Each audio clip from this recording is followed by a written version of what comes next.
Alors, exercice 133.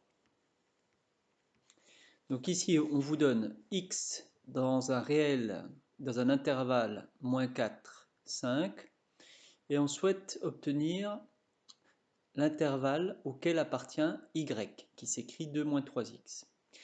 Alors, pour ça, il faut déjà traduire l'intervalle moins 4, 5 en termes d'encadrement. Vous voyez, x appartient à moins 4, 5. Ça se traduit, donc on peut mettre un équivalent comme ça, à moins 4, ça veut dire équivalent, hein. Moins 4 plus petit que x, plus petit que 5.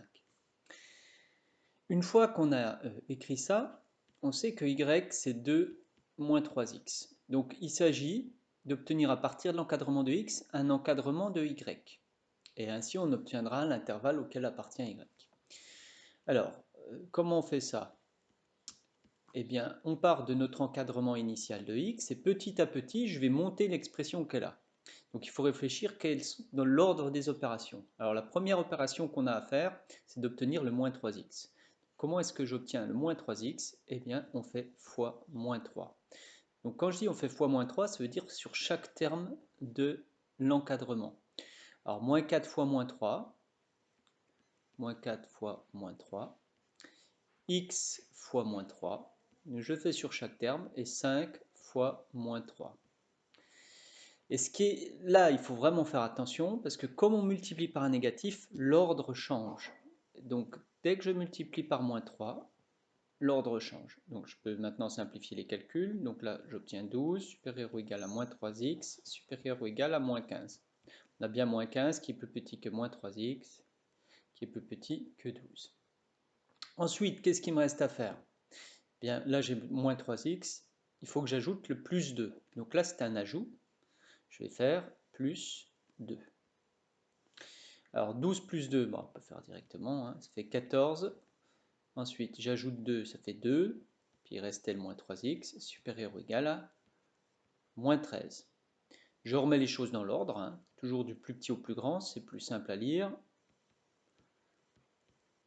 Et j'obtiens ceci, moins 13, plus petit que 2 moins 3x, plus petit que 14. Donc finalement, ça c'est y. Ça veut dire que y est compris entre moins 13 et 14. Donc je peux donner l'intervalle auquel appartient y, moins 13, 14. Voilà pour le premier.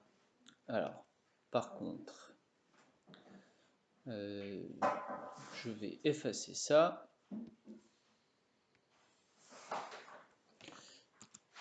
Voilà.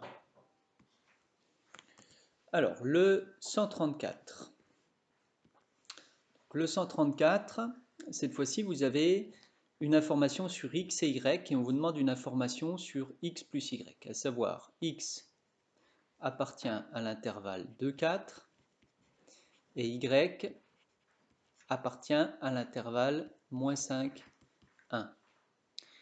Eh bien, je vais traduire ces deux informations en termes d'encadrement pour appliquer les propriétés du cours.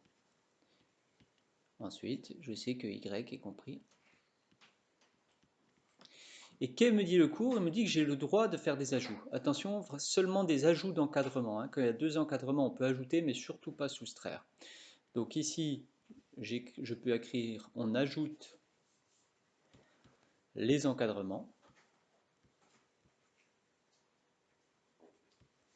Donc j'ajoute les deux plus petits, ça fait 2 plus moins 5, bah, j'obtiens moins 3, plus petit que x plus y, plus petit que 4 plus 1, 5.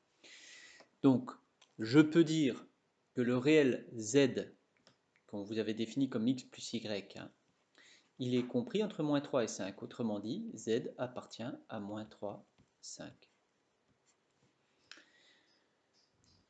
Le 137, donc ici, le 137, j'efface ça, il s'agit juste de résoudre des inéquations. Donc, bon, en général, vous savez déjà faire, mais ça permet de revoir les bases. Donc, on part de 6x moins 3 inférieur ou égal à 2x plus 15. Et notamment de voir les opérations qui sont importantes. Donc l'idée, c'est déjà de regrouper les x d'un côté, c'est une équation du premier degré, hein, et passer le reste de l'autre. Alors comment je me débarrasse du 2x ici? En fait, on ajoute moins 2x. Donc soit on peut dire qu'on retranche 2x. Ça fait 6x moins 2x moins 3, inférieur ou égal à 2x moins 2x plus 15. Donc on a fait ça pour que les 2x s'en aillent. Donc ici il me reste 4x moins 3, inférieur ou égal à 15. Voilà, donc l'ordre n'a pas changé parce que j'ai fait que soustraire une quantité aux deux membres d'une inégalité, donc ça ne change pas. Maintenant, il faut que je me débarrasse du moins 3 qu'elle a. Alors, quelle est l'opération à faire? C'est d'ajouter plus 3 de chaque côté, donc ça me fait 4x moins 3, pardon, 4x moins 3 plus 3, plus 3 est inférieur ou égal à 15 plus 3. Alors on a fait ça pour que les 3 s'en aillent ici, mais du coup le 3 il apparaît ici, ça me fait 4x inférieur ou égal à 18. Il me reste une chose à faire pour obtenir x, c'est ce qui m'intéresse à la fin, eh bien c'est de diviser par 4. Donc ça me fait 4x sur 4, inférieur ou égal à 18 sur 4. Là encore, l'ordre ne change pas. Donc on obtient x est inférieur ou égal, ça fait 9,5 ou encore 4,5.